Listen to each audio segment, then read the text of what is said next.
Hello everyone. चलिए आज की क्लास हम शुरू करेंगे। हमारा पहला प्रश्न देखिए। प्रदेश में वर्तमान में गोबर से प्राकृतिक पेंट बनाने के लिए कितनी इकाइयां स्थापित हो चुकी है? चार ऑप्शन दिए गए हैं। इनमें से सही जवाब है 5 इकाइयां स्थापित हो चुकी है। वर्तमान में गोबर से प्राकृतिक पेंट बनाने के लिए 5 इकाइयां स्थापित हो चुकी है, जिनमें से रायपुर और दुर्ग जिले के गौठानों में दो दो तथा कांकेर के चरामा स्थित गौठान में 1 यूनिट संचालित है। इन 5 क्रियाशील यूनिटों के माध्यम से अब तक 8,997 लीटर प्राकृतिक पेंट का उत्पादन किया गया है, जिसमें से 3,307 लीटर प्राकृतिक पेंट के विक्रय से 7,02,030 रुपए की आय अर्जित हुई है। ठीक है। अगला प्रश्न देखिए। गोधन न्याय योजना के तहत राज्य में हितग्राहियों को कितने रुपए का भुगतान किया जा चुका है? सही जवाब है ऑप्शन 2, 380 करोड़ 27 लाख रुपए। ऑप्शन नंबर 2 सही है। गोधन न्याय योजना के तहत राज्य में हितग्राहियों को 380 करोड़ 27 लाख रुपए का भुगतान किया जा चुका है। 10 जनवरी को 7.5 करोड़ के भुगतान के बाद यह आंकड़ा 387 करोड़ 32 लाख रुपए हो जाएगा। गोधन न्याय योजना के तहत छत्तीसगढ़ के गौठानों में 2 रुपए किलो की दर से गोबर की खरीदी की जा रही है। गौठानों में 15 दिसंबर तक 96.44 लाख क्विंटल गोबर खरीदी के एवज में गोबर विक्रेताओं को 192.86 करोड़ रुपए का भुगतान भी किया जा चुका है। 10 जनवरी को गोबर विक्रेताओं को 4.59 करोड़ रुपए का भुगतान होने के बाद यह आंकड़ा बढ़कर 197.85 करोड़ रुपए हो जाएगा। अगला प्रश्न है, राज्य के गौठानों में कितने रुपए लीटर की दर से गोमूत्र की खरीदी की जा रही है? सही जवाब है 4 रुपए लीटर की दर से गोमूत्र की खरीदी की जा रही है। राज्य के गौठानों में 4 रुपए लीटर की दर से गौमूत्र की खरीदी की जा रही है। गौठानों में अब तक 1,15,423 लीटर गौमूत्र क्रय किया जा चुका है। इससे गौठानों में महिला स्व सहायता समूहों द्वारा 41,627 लीटर कीट नियंत्रक ब्रह्मास्त्र और 20,118 लीटर वृद्धिवर्धक जीवामृत तैयार किया गया है।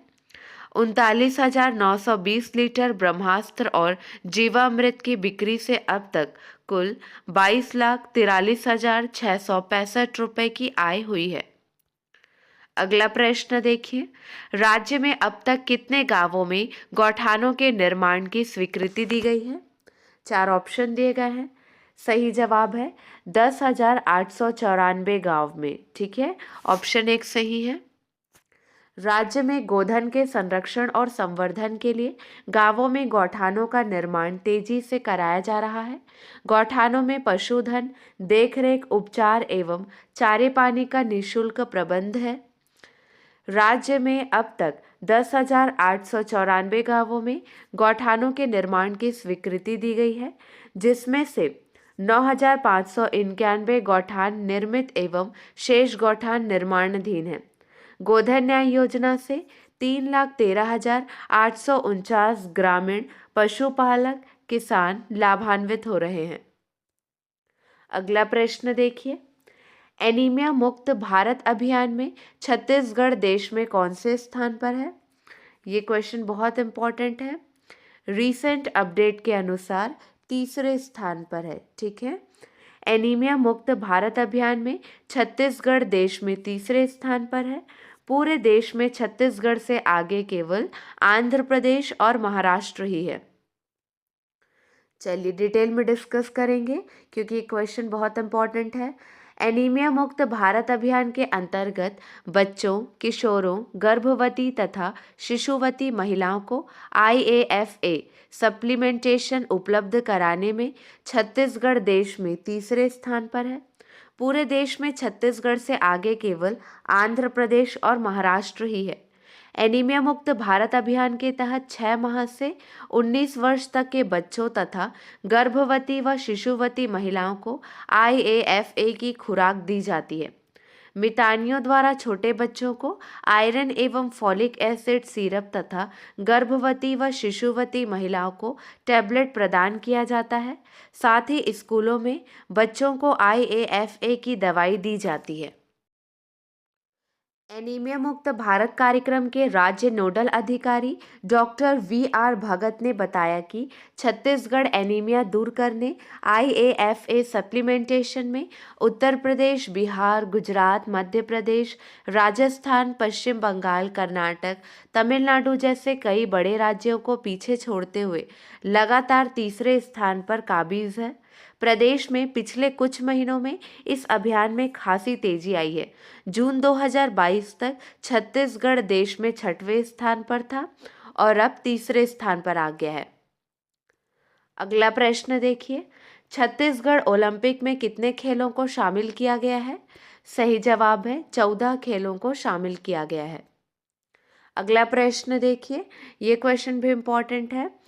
छत्तीसगढ़ में कहाँ जल्द ही मौसम का सटीक पूर्वानुमान देने हेतु लगभग 10 करोड़ रुपए की लागत से डॉपलर राडार की स्थापना की जाएगी? सही जवाब है रायपुर में स्थापित किया जाएगा। ठीक है, चलिए ध्यान दीजिए। इंदिरा गांधी कृषि विश्वविद्यालय रायपुर परिसर में जल्द ही मौसम का सटीक पूर्वानुमान देने हेतु लगभग 10 करोड़ रुपए की लागत से डॉपलर रडार की स्थापना की जाएगी। अगला प्रश्न देखिए, भारत जापान की वायुसेना का पहला संयुक्त युद्ध अभ्यास वीर गार्जियन कब से शुरू होगा? सही जवाब है 16 जनवरी 2023 से शुरू होगा। ऑप्शन 3 सही है। अगला प्रश्न है, चलिए अब हम कुछ प्रश्नों का रिवीजन करेंगे। पहला प्रश्न है, राष्ट्रपति द्रौपदी मुर्मू 7 जनवरी 2023 को नई दिल्ली के विज्ञान भवन में छत्तीसगढ़ की किस वेबसाइट को राष्ट्रीय प्लैटिनम अवार्ड से सम्मानित की? सही जवाब है जिला प्रशासन बिलासपुर के वेबसाइट को उन्होंने सम्मानित किया। अगला प्रश्न देखिए, प्रदेश की राजधानी रायपुर में कब से कब तक राज्य स्तरीय छत्तीसगढ़िया ओलंपिक का आयोजन किया जा रहा है? सही जवाब है 8 से 10 जनवरी 2023 तक, और आज है 10 जनवरी मतलब खेल का आखिरी दिन। 14 प्रकार के खेलों को शामिल किया गया है। रायपुर के अंतर्राष्ट्रीय हॉकी स्टेडियम में आयोजित हुई छत्तीसगढ़िया ओलंपिक में बलरामपुर रामानुजगंज जिले के 62 खिलाड़ी हिस्सा लेकर जिले का प्रतिनिधित्व कर रहे हैं। अगला प्रश्न है, Indian institute millets research Hyderabad और छत्तीसगढ़ राज्य लघु वनोपज संघ ने राज्य के कितने जिलों के साथ त्रिपक्षीय MOU किया है? सही जवाब है 14। ऑप्शन 2 सही है। अगला प्रश्न देखिए, छत्तीसगढ़ के किस जिले में देश की सबसे बड़ी प्रोसेसिंग यूनिट लगाई गई है? ये क्वेश्चन भी बहुत इंपॉर्टेंट है। सही जवाब है कांकेर। ऑप्शन 2 सही है। चलिए अब आपके लिए 2 प्रश्न हैं, इसका सही जवाब आपको कमेंट सेक्शन में देना है। श्रमिक सियान सहायता के तहत अब प्रदेश में कितने रुपए की राशि एक मुश्त मिलेगी? अगला प्रश्न है, छत्तीसगढ़ के बिलासपुर जिला प्रशासन की वेबसाइट को नई दिल्ली में नवाचार के लिए राष्ट्रपति श्रीमती द्रौपदी मुर्मू ने राष्ट्रीय प्लैटिनम अवार्ड से सम्मानित किया है। छत्तीसगढ़ से किसने यह अवार्ड ग्रहण किया? 4 ऑप्शन आपको दे दिए गए हैं, इमेज दिया हुआ है। आज के लिए बस इतना ही। अगले वीडियो में मिलेंगे नए प्रश्नों के साथ। Keep watching and keep learning.